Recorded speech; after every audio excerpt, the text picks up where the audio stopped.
I just want to take this opportunity to thank you and to appreciate you this morning, all of you, for finding time to be here on this important occasion as we give these certificates to these 25 non-deposit taking SACCOs. I know it has been a journey, and I appreciate you more for actually working with us on this journey, which today has enabled all of us to be able to realize what we are just about to finish here this morning. Today marks an important milestone in the implementation of legal and policy reforms in the SACCO subsector, which I initiated in December 2018.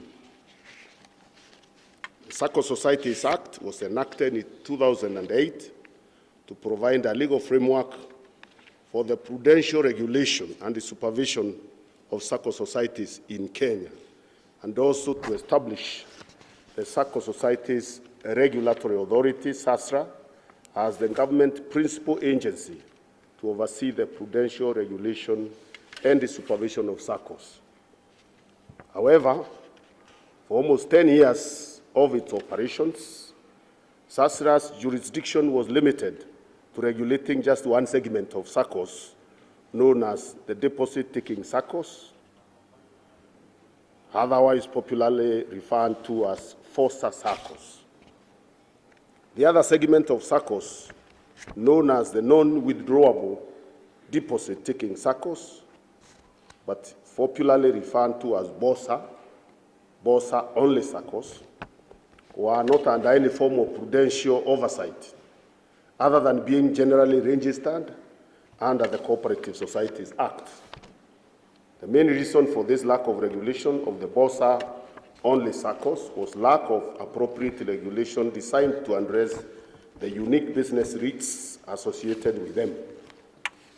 As we all know, this legal lacuna created room for mischief in the public arena by many SACCO-like styled entities collecting savings from members of the public, promising good returns, only to disappear with such savings into thin air. The unfortunate incidents relating to an entity that called itself a KESA, SACCO, and which caused a lot of misery to members of the public, is still very fresh in our minds. To address this challenge, my ministry came up with an inclusive, stakeholders-driven task force whose mandate was to develop appropriate regulations for the prudential supervision of these BOSA-only SACCOs. The task force successfully finalized its work and submitted a report which resulted in the publication of the SACCO Societies Non-Deposit Taking Business Regulations 2020, through legal notice number 82 of 2020 on the 5th day of May 2020.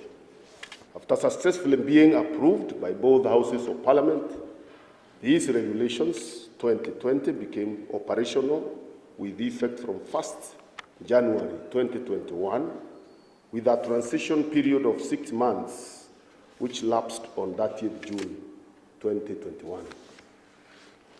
Ladies and gentlemen, today we are therefore gathered here simply to take stock of how the BOSA-only SACCOs have been able to comply with these regulations. And I must say that the statistics submitted to me by SASRA shows an impressive level of compliance.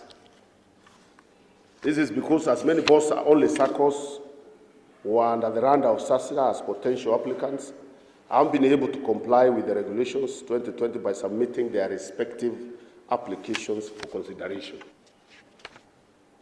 Indeed, today, I will have the pleasure of issuing certification to 25 BOSA-only SACCOs which did not apply but have successfully gone through the rigorous process prescribed in the law before the certificate is issued. They did early.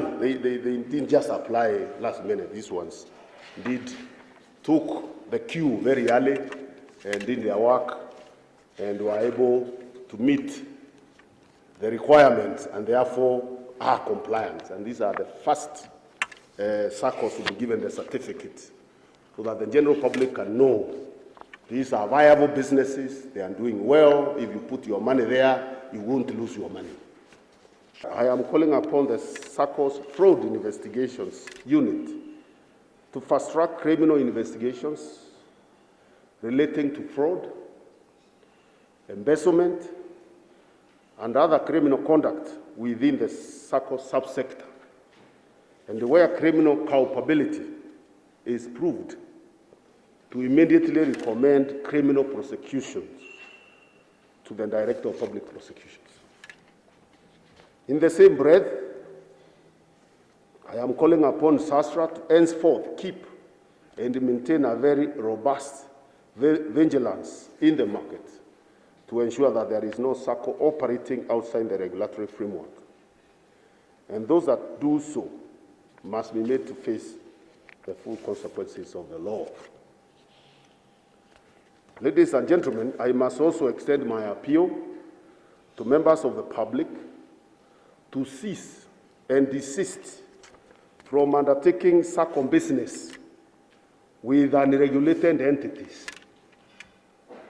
If you are a member of a SACCO and your SACCO is not regulated by SASRA, you must ask why. That's the first question you want to ask yourself. Is it that it has not reached the threshold, or is it a criminal business enterprise that is intended to con you? So don't go there and don't just go into a business because you have seen some office somewhere in some corner of the town called SACCO. Find out. Take your time to find out. Are they properly regulated? Are they under SASRA? If they are not under SASRA, is it a young SACCO that has just started that has not reached the threshold? If that's the case, is it under properly registered by the county government or the national cooperative office, the national level? Find out, do some due diligence before you transact business. But in your very best interest, transact with those that are under regulation, because they are there, they are many, and they are enough now to be able to support you. Asanteni sana. Mungu awabariki. Na shukuru sana kwa hii kazi imefanyika kwa muda mfupi. Na shukuru kwa wale wamefanya jitihada wakatimiza malengo na majukumu ya sheria. Tunasema wale hawajafanya hivyo, pengine kwa sababu ya kuchelewa, maliza ufanye hivyo. Kama umekataa kufanya kwa sababu unataka kuendelea kufanya mambo yako kivyako nje ya sheria, sheria itakushika. Tutakushika, sheria itakufikia tu. Itakufika. Na sio ati kuna ubaya, sisi hatuna shida na mtu. Ni vile unasimamia mali ya umma ya watu. Kama ni yako hatungejali. Yako ukitaka kufanya naye yote unataka shinda yako. This is not our business. But once you are in charge of property, resources, money belonging to the public, ni kazi yetu, jukumu yetu sisi sote kwa niaba ya hawa watu kuhakikisha hiyo pesa imetumika vizuri, haijapotea. Asante sana.